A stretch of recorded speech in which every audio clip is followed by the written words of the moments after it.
Assalamu alaikum. Welcome to Islamic Finance, show where we are discussing about Islamic perspective on wealth and money. In our previous episode, we started talking a little bit about riba, and inshallah today we are going to cover this very important prohibition in muamalat in general.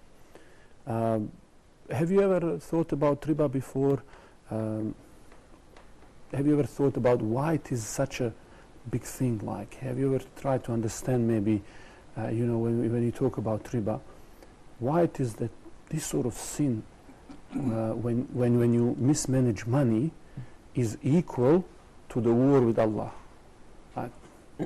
Because it's like kind of an impression when you're oppressing people, so obviously, we're not put on this earth to harm people and oppress people, and when you deal with riba with people, you're actually oppressing someone. So it's like you're hurting another person, and this is something that Allah doesn't like. So it looks like when you talk about this subject, most of the people are unaware. How can something like supposedly simple, like not managing money or exchanging in different ways, how can it really be that bad? Can it be really that bad? Like so much injustice associated with these things. So inshallah we're going to cover to see how this type of transaction result in such a negative consequences, and we'll see some of the wisdom behind the prohibitions. So last time, if you remember, we talked about riba meaning in a literal sense, meaning increase, in Sharia sense meaning unlawful increase. Now we said usually in English this word is translated sometimes as interest and sometimes as usury. Now in a bank we normally see when they talk about interest rates, they never say we have special 5% usury rate. Now we said, why is it that all of the financial institutions prefer this word interest? And is there a difference? In fact, when you read English translation of Quran, which word is mainly used? Interest. Mainly usury. All right? Now we ask, are these two words the same? Do they mean the same? Is that correct translation of the word riba? Okay? Now, to understand, you have to go back in time. Obviously, this is not Arabic words, these are English words. So when you go back in time, like during the time when Christians also made riba prohibited, in fact, as you will see, it was one of the key top sins. Person who practiced would find himself excommunicated from the whole religion of Christianity for practicing something like this. We have seen some of these business people develop two sets of rules. So what they said is, in order to avoid the issue of riba, they planted in the mind of a church and other people idea that if you charge a little bit of interest, what they call reasonable, little bit of interest, then that is fine. That is actually helping someone. If you charge a lot, then that is kind of an oppression. So what they did, they separated riba in two, like halal riba and haram riba, So this halal riba, according to them, is what they called interest. So this is okay riba, we are okay with this. However, this exorbitant amount of riba is what they say usury. Now in Islam we don't make the difference. Any increase is riba. Doesn't matter 1 cent or 100,000 cents, doesn't make any difference. So when they did that, basically they put some number, how much is that extra for usury, and this kept worrying. So for instance, now in many of the countries you still have usury laws, but they are sometimes maybe 50, 20%, 70%, whatever. This keeps changing, okay? So to correct, if you say riba is usury, you are not defining it correctly, okay? So you are going, according to this mindset, it's only usury is something that is high in increasing. So better choice is interest, because interest includes usury. Usury does not include interest. Okay, so if I were to pick correct, it would be interest. both of them, but problem is with usury it does not include small amount. Okay, so that's why translation, that will be incorrect understanding. All right, so that's just on the side note. Now let's see Islamic view on the riba. So in the translation of the meaning of the Holy Quran, we have this verse. Anybody can read us? Those who consume interest cannot stand on the day of resurrection, except as one stands who is being beaten by Satan into insanity. This is because they say trade is just like interest, but Allah has permitted trade and has forbidden interest. Quran chapter 2 verse 275. Okay, so what do we see? Do we see anything? What is interesting about this verse? Like, is there something for you interesting that you are seeing? What is something that strikes you in this verse? One of the striking facts is that they try to compare it to transaction. They try to compare it to normally or daily. They try to make it like, what is this? There's no difference. Right. So what are they comparing? They're comparing trade to trade to interest. To riba. Okay. Okay. So they are trying to compare. All right. Now, do they say these things are same? They say it's similar. Mithlu, yeah. There's a similarity. Similarity. So even these people who are arguing these points, they don't say riba and trade is the same thing. It's similar.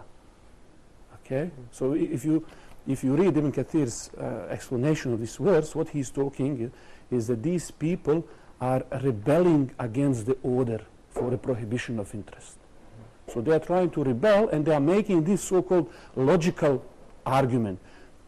Well, you have an increase when you're trading, when you're doing business, you sell stuff, you sell it for the profit. How come then, when I want to sell money for the profit, I can't make the same profit? So they say, we see it similar. We know it's not the same, but close enough to be, if it is close enough, then why Allah made this haram, this halal? Okay, and what we see from these people for saying these things, for rebelling, what's going to happen with them on the day of judgment? They will come. They will come like one being beaten by shaitan into insanity. So what did they do? Just they say these two things similar in rebelling fashion, okay, against the order. So something seemingly very small, such a huge consequence. Now, where did they go wrong? So, for example, we said when you trade, let's say I have a car, okay. So I buy this car for 10, yeah, and then I sell it for 12. All right, I sell it for how much did I make? 2,000. Yeah, I make 2. Okay, so that's like we will say I made 20% profit. Yeah, Yes. I made 20% profit from selling the car. Now, if I take the money directly, 10, and sell it for 12, I made the same 20%. Yeah? So what is the difference between this and this? We said this was purely money for money transaction, purely. And this was a sale, trade. So although they are looking from the point of view that both of these are making profit, that's why we said in the beginning, riba is type of increase that is not lawful. So that when we say increase that is not lawful, that means there are increases that are Lawful. permissible, lawful. Otherwise, how do you generate profit? How do you earn to sustain yourself? We said working to the level where you can sustain yourself and those in your care is a must. So if you're not making increase and a profit from trade, how are you going to do it? So only other way is this, which is not lawful. All right, so when they are looking at these things, they are looking at very, very superficial. And the Quran answered that Allah has permitted trade. So why is it that this is halal, this is haram? Well, simple. Allah permitted one, He made one haram. Now, you want to follow the wisdom and all of this, try to figure out, go ahead. But we understand that it is haram because we see it's made haram. Okay? Wisdom and all of these things, we can think about it later. Okay? And we will, inshallah, try to analyze and see if we can see any and any wisdom in what we can see as a human. Okay, few more interpretation, translation of the verses. Anybody can read this one? O you who have believed, fear Allah and give up what remains due to you of interest, if you should be believers. And if you do not, then be informed of war against you from Allah and His Messenger. But if you repent, you may have your principle. Thus you do no wrong, nor are you wrong. Quran 2 verses 2, 7, 8 and 9. So what do we see here? What do we see here as we know from explanation of this word, war against Allah and His Messenger on the Day of Judgment, that will translate in you being given weapon and say, okay, now you want to fight Allah? Fight now. And who can do that? Who can do that? But very importantly, this war is not only type of war on the Day of Judgment. It is manifested today. We see so much trouble people having, depression, anxiety, stress. If you see psychologists now talk, the level of depression due to this financial crisis is breaking the old limit. So this is being waged on hearts, minds, on everything. So we see that level of anxiety in the society. So this is only type of a sin where you wage war against Allah and His Prophet. So this puts the issue of riba at very serious level. Excuse me, Professor. Yeah. Yeah, I was just wondering if a car is a product, and so can we take money as a product also, and take profit for trading it? So what we were saying before, difference between trade is when money is used to buy something, some product, so asset. So money becomes something else. Okay. Now, as a result, when you transfer money into some asset, you are allowed to profit from sale of this asset. Okay, whatever that is, that could be a service, that could be asset, anything. What happens in real life as a result of this trade? Somebody actually gets the car. Whoever manufactured the car, they get to sell the car. Whoever bought the car, they get to drive the car. You know, whoever is supplying the manufacturer with parts get something done. You know, somebody making tires, somebody making glass, somebody making aluminium.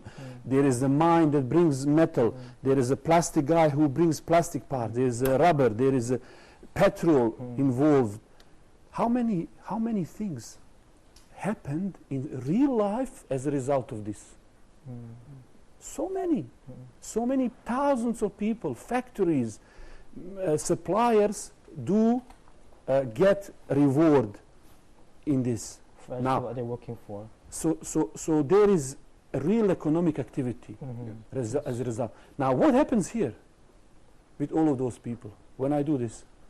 No economic activity at all. There is no economic activity. Nothing happens as a result of this transaction. I just give you money and that's the end. Now, should you make a profit from something that is not related to economic activity? And that's where we see small difference in the minds of these people who were saying, but isn't this similar? Sure, it's similar in your narrow-minded way of looking at things, you know. But when you want to really analyze, this is economy, this is a real thing, this is a fiction. So as a result of this, we have a cycle when people start doing this, money keeps growing, and nothing happens. Nothing happens. So we don't want to end up in a situation like we have now, where the debts are so huge and economy is shrinking. Okay? In fact, this is one of the, in Jahiliyyah, people used to sell these things on a credit. Okay, and this is where some of the Shiu talk about this example, what is similar to this. And riba of Jahiliyyah used to be when somebody sell something on a credit. So I give you this for $10. Okay, I'll give you, you owe me 12, okay? So I bought it for 10, I want to make some profit, I sell you for higher, 12, okay. but you give me in 1 year. Now, Riba of Jahiliyyah was when 12 months passed, I would come and you don't have money to give me, okay? So I say, okay, now that was 12, now I will increase it for another period for 14. Now, what's the difference here? In the first case, I sold you some asset. Okay. In the second one, I have a debt from you. It is like a money. Okay. Now, I can't increase that debt. I can't increase that. Debt become like here. So what these people were in effect saying, how come in the first case when you sell asset you can increase, but when it comes day to repay debt, you don't allow another increase? Well, because in the second case it's a debt, it's a money. If I increase on money, then again I'm here. Okay. All right. This is what we refer before as riba of Jahiliyyah. Okay? So, inshallah, after the break, we are going to continue discussing the topic of riba.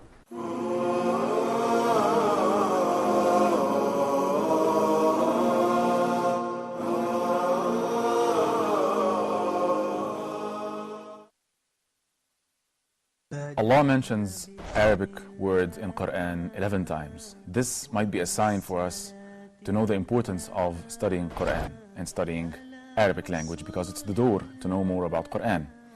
Ubay ibn Ka'b, one of the most important Sahabas, advised the Sahaba, telling them, teach your children Arabic like you teach them to memorize Quran. See how important it was. And they are Arabs. Umar ibn al-Khattab, may Allah subhanahu wa ta'ala be pleased with him, said, learn Arabic because it is part of your religion. Arabic is part of our religion.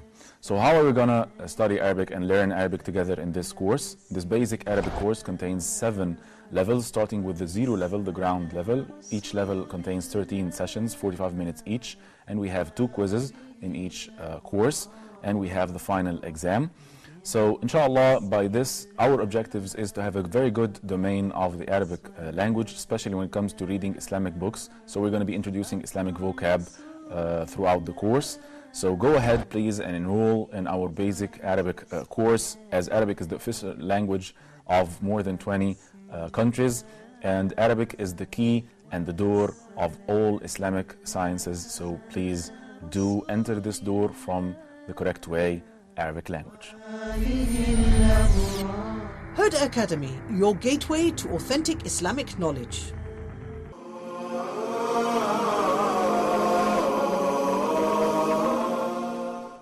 Welcome back. We are talking about prohibition of riba. So just before the break, we were discussing about the difference between profiting from the trade, buying and selling something, or profiting from money, selling of money. And of course, we said that whether it's money that you have or a debt, it's the same thing. You see, debt is just money that is coming, while the cash is something that sits in your pocket now. But the same rule applies. You cannot sell whether it's money or a debt for some other amount of money. All right? So we will see how this issue plays out. Now, regarding of the issue of riba, usually people say, but you know, I'm just paying to the bank home loan. You know, I'm just paying, I'm not taking riba, I'm just giving, or I'm just writing the contract or something like that. So people have different excuse. They think riba only apply to the bank that gives you a credit card, gives you a home loan, these sorts of things, right? Now, who can read us this narration from Sahih Muslim? Narrated by the Prophet's companion Jabir, Allah's Messenger cursed the one who accepts riba, the one who gives it, the one who records it, and the 2 witnesses to it, saying they're all the same. Narrated from Muslim. Although the major sins. Let me just stop for a second on this one. So what does this mean? What does this mean? What do we learn from this? That basically everyone involved in the transaction, whether he's even just looking at it or watching it take place, is a sinner, and he's cursed. So number one, who are the people who are cursed because of the riba? Number one, Accepts The riba. one- The one who accepts accepts riba. it. the one who accepts this Yeah. riba. Mhm. Then the one who gives it, Mhm. Yeah. the one who records it, and the witnesses. Yeah. All right, question. Accountant, would he come under this? The accountant, because he is a witness towards it and he is recording it. Right? So basically, he's also involved in it. All right. Maybe. What do you think? You all agree? Yeah. Yeah. All right. Now, what is this talking about? Who are these four parties here? What is their job? The one is the person. The one is the transaction taking place between the two. Two, and then he recording, then And then- witnessing, and and the all. witnessing. All right. What sort of witnessing are we talking about? Recording. When is this happening? At which point in time is this happening? For example, on an agreement. At the time when we signing, when the time when we are giving rise to riba. So somebody comes to the bank, okay, he signs it. So whoever facilitates this process is included in this. Okay. So accountant, for example. Accountant, you are, let's say somebody is accountant, and person come to him and said, make me the accounting tax return for the, and he said, okay, you have this much there, this and that. This is not this kind of witnessing. Okay? This is recording it. Like, for example, I'll give you an example. Marriage. Do you need a witness for a marriage? Yes. Yeah, all right. Now, let's say this couple, husband and wife, are walking. Now, I see them. Am I witnessing them? No, they just. I am witnessing You are them. witnessing I'm them. seeing them. Yes. But am I that kind of a witness No. who is legally required for marriage to be valid? No. I'm not. So anybody who gives validity to the riba, who help facilitates it, comes under this category. Those people who accidentally or part of the audit, they see it or something like that, this is come under different category. Okay, so this was explained by Sheikh Taqi Usmani on his website, who is leading authority in this particular field of finance, and he has a nice explanation about this differentiation, because it is important to understand. So anybody who give legal legs for this contract to stand, like this party, without any of these party, it's impossible to have a contract. Now, accountant can witness or not, he's not making riba or facilitating it. He is just somebody who is recording it. All right? And that is a different set of story. But they would not come under this. However, this gives us insight into the, if person did not take, there would be no riba. So he is as guilty as the one who is giving. And if person didn't write or witness it, again, there would be no contract. So it is not enough excuse that someone says, okay, but I'm just working in a bank as somebody who writes. This is an institution that core job is related to this. So as scholars used to say, even if you are just cleaning it, you come into this ruling, that you are supporting something that gives birth to riba. Okay, so it's very important. And we know that the riba is one of the 7 destroying sins. Okay? All right, there is interesting another narration. Who can read us this? Sure. One night the Prophet related from a dream, a man in a river of blood and another standing on the bank of the river. He said, the man in the middle of the river tried to come out, but the other threw a stone in his mouth and forced him back into his original place. So whenever he tried to come out, the other man would throw a stone in his mouth and would force him to go back into his former place. I asked, who is this? I was told the person in the river was a riba eater. Bukhari. Look at this description. He's drowning in the river, and somebody is smashing him with the stones in the mouth, smashing him in the stones. What a description! What war this description? I mean, what worse? What more do you want to hear? Now, what is interesting is that previous nations were also forbidden from taking riba. Okay, if you go Even in the history, Shakespeare, you know Shakespeare? Yes. Very famous writer. He wrote a book called Merchant of Venice. Have you ever heard of that book? Yes. Yeah, Merchant of Venice. What's it about? Remember? It's, Can you remember? It is about Europe during his time, when Christians used to bring Jews in Europe amongst them to deal in riba.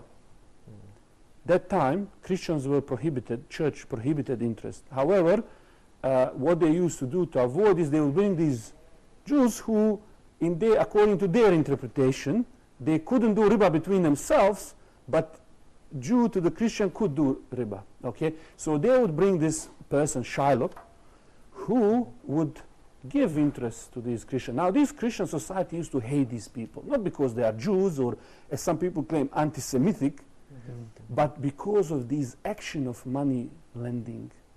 Okay, these people, Christians, would used to hate them. And this is a book, it's like a window in that society, how much this riba was hated.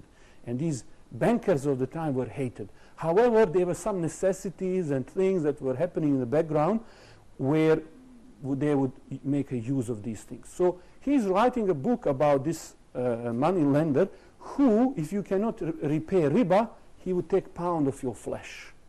So it does very ugly description in Europe. Where did these people get? So if you go to the Old and New Testament, you will find so many of these references where it says, do not be like a money lender, charge him no interest, and so on. Even in the Old Testament, the word ribit was used.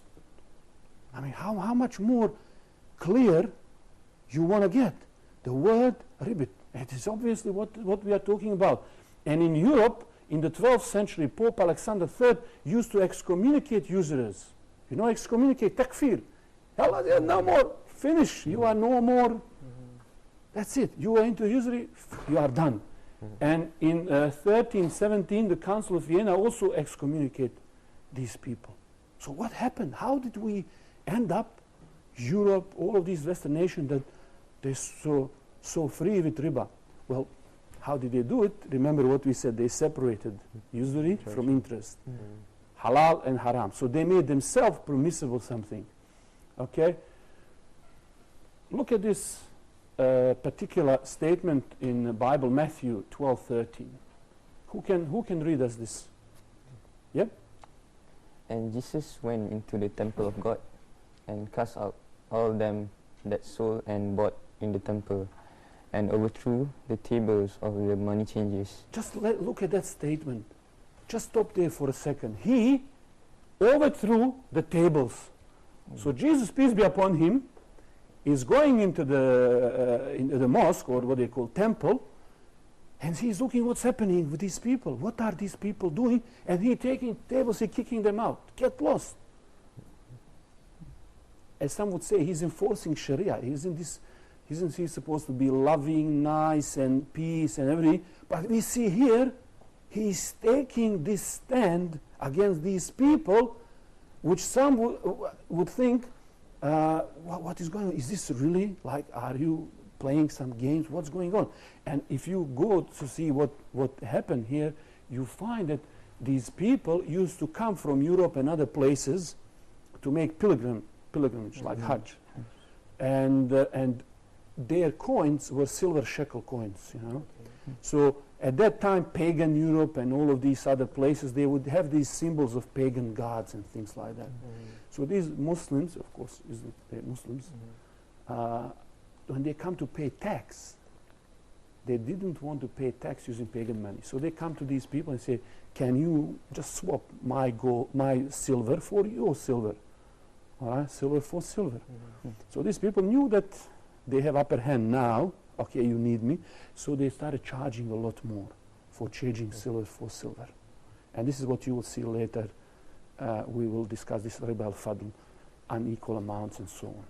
So they were taking advantage. And what it says here, you have made this den of thieves. So he threw them out. So what would he do with now Wall Street bankers? If he see what? topple them over.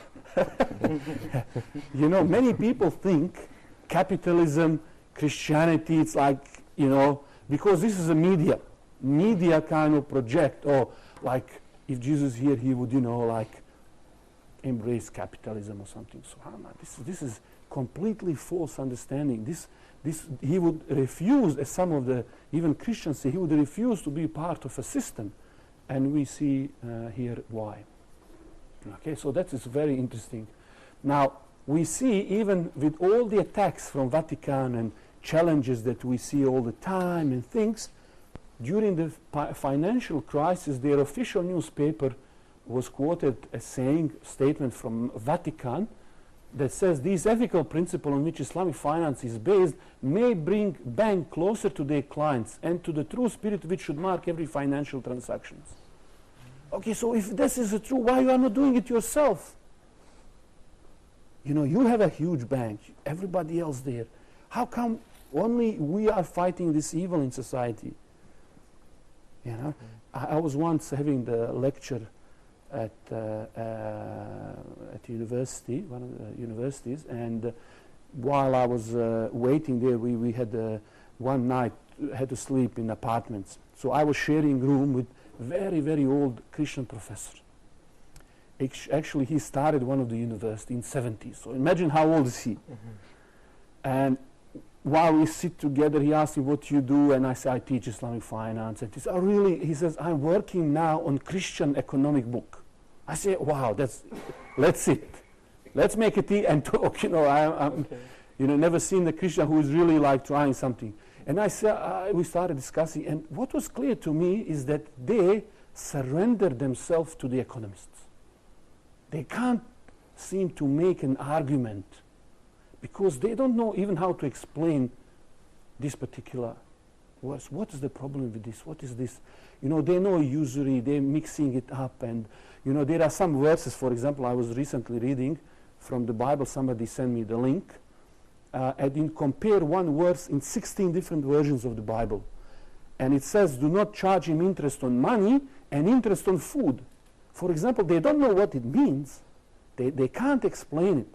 And we will see later that interest is not only on monetary asset, it's also referred to certain commodities and how they are exchanged.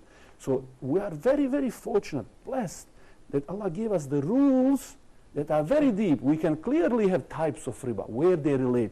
And you will see that, unlike some other people, we can take economists or anybody heads on.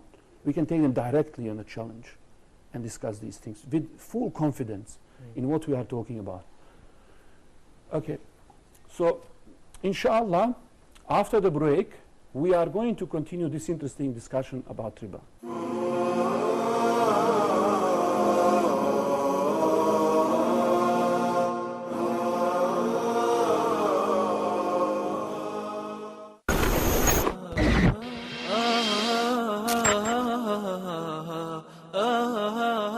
Welcome to a new edition of your program Gardens of the Pious. In the series of explaining the marvelous collection of Riyadh al-Salihin by Imam al-Nawawi, may Allah have mercy on him. The Prophet ﷺ said, the reward for the salah which is offered by a person in jama'ah, in congregation, is more than 20 times greater than of the same salah performed in one's house. I bear witness that there is no God worthy of worship there is no God worthy of worship but Allah alone. And I bear witness that Muhammad, peace be upon him, was his last messenger. Is his last messenger. Nights, may Allah make every moment that we live in this life a happy moment for his sake and worship.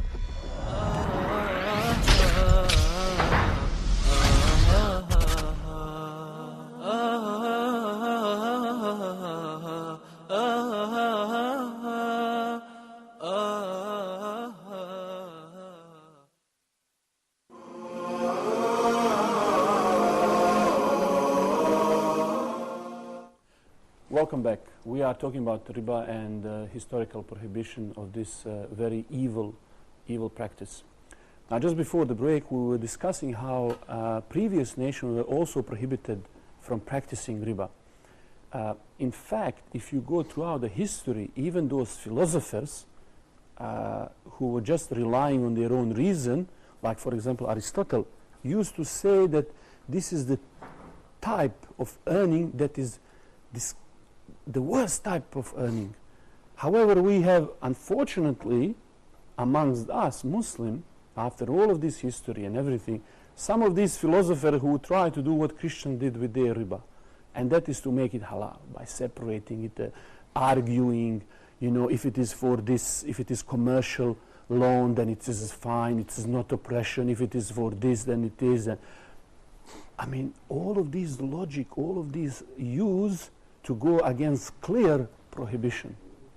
And so when we look at even those people of the Jahiliyyah, forget all of these, look at the people of the Jahiliyyah. You know the story when they were rebuilding Kaaba, what happened?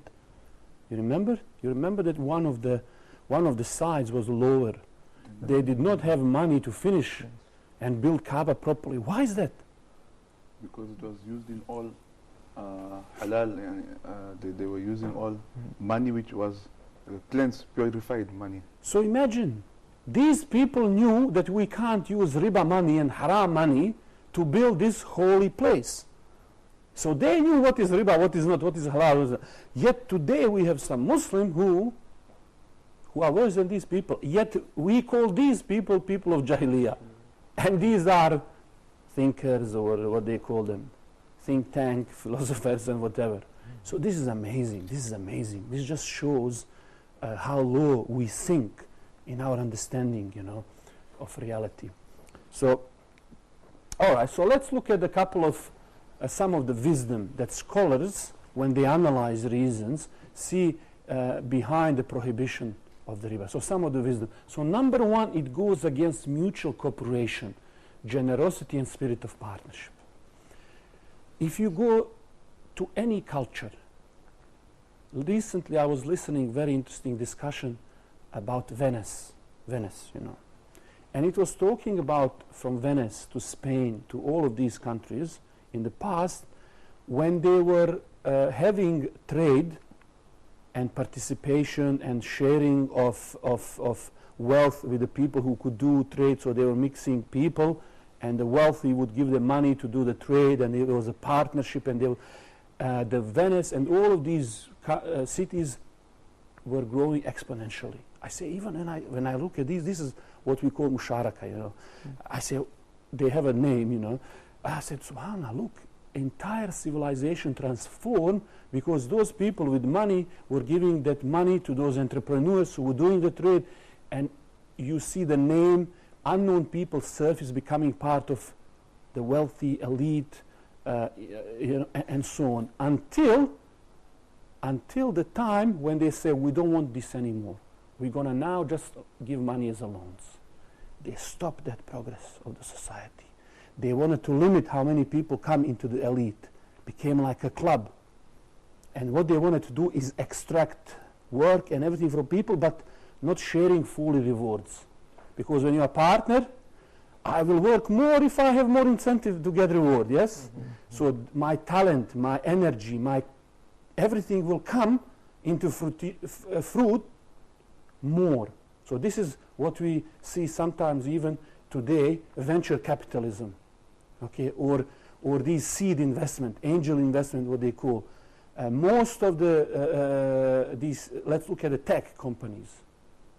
They started because somebody gave some seed money, and then whether it's Facebook, YouTube, Google, or whatever idea, and the money and everything became huge force. Forget what is sometimes projected on these websites, but look at how much revenue this is generating, jobs, billions of people benefit, you know, and so on. Now, how does that come? Even until today, this is mainly financed through these sort of partnership-based profit and loss schemes. So when you have a riba that is purely that instrument, it goes against this growth. You know, and if we want to have a growth in our countries or around the world, where youth can participate, idea can be developed, we need to be able to bring youth with energy and ideas and also money plus experience of the other people and mix this for a mutual benefit.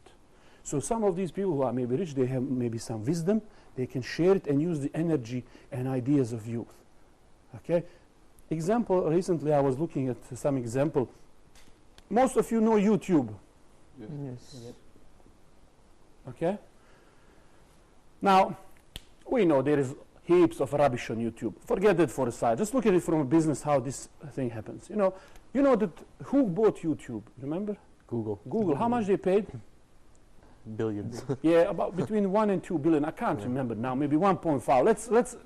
Let's round it. You know, what's a couple hundred million? You know, let's round it 2 billion. Okay. Now, do you know how many people made YouTube? How many people? There were 3 friends. 1, 2, 3. Okay. Now, one of these, his name from the memory something like Javad or something. I think he was from like Sri Lanka or something like that. Now, his parents work, I think, in Germany. I'm not sure if he's a Muslim or not. Just name sounds like one of our names, you know. No idea, but it's relevant for this story. What's the point here? He had idea, one guy, and he had these 2 friends. Okay, one is I think Chinese, and another one I don't follow these things, so just come across in one of the magazines about this. So this guy had idea. You know what? It would be great if we could share videos on a website and people can watch. So he uploaded first clip, him in the zoo, okay, doing something, there was maybe monkey or something, I don't know. Now he shared his idea with his friends. He said, this is a great, you know, we need this and that. So they, 3 of them together, started this YouTube. It was about pizza shop, okay? And they started doing these sorts of things. But, you know, it's a tough, you need money, you need support, you need encouragement. Maybe he's a clever guy, this guy. But without money and all of these things, you know, it doesn't work. It doesn't run on empty. You need money for service, money for this, you know, and then your parents tell you need to go to college, you need to do this. He was under the same pressure, this guy. Nobody to believe in him, nobody to support him. Was his idea great? Yes. Very commercially viable idea. You know what happened with him? He left it. There was nobody to stand by him and encourage him, explain, mentor him, and provide him this financial means so he can focus on this. Now he left this idea, YouTube. Soon after that, these 2 guys continued with the idea, and they sold it for $2 billion.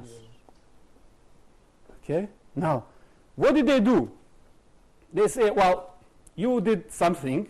I mean, you did everything, but, you know, we sold it. So, as a thank you note, we give you 60 million. 60 million. What is 60 million compared to 2 billion? Nothing. He got the idea. Now, the point here is that they were nice. Some other people might not give anything, you know. But now these guys, this is now much more than $2 billion company. Okay, so what are we saying here? How did this come to be?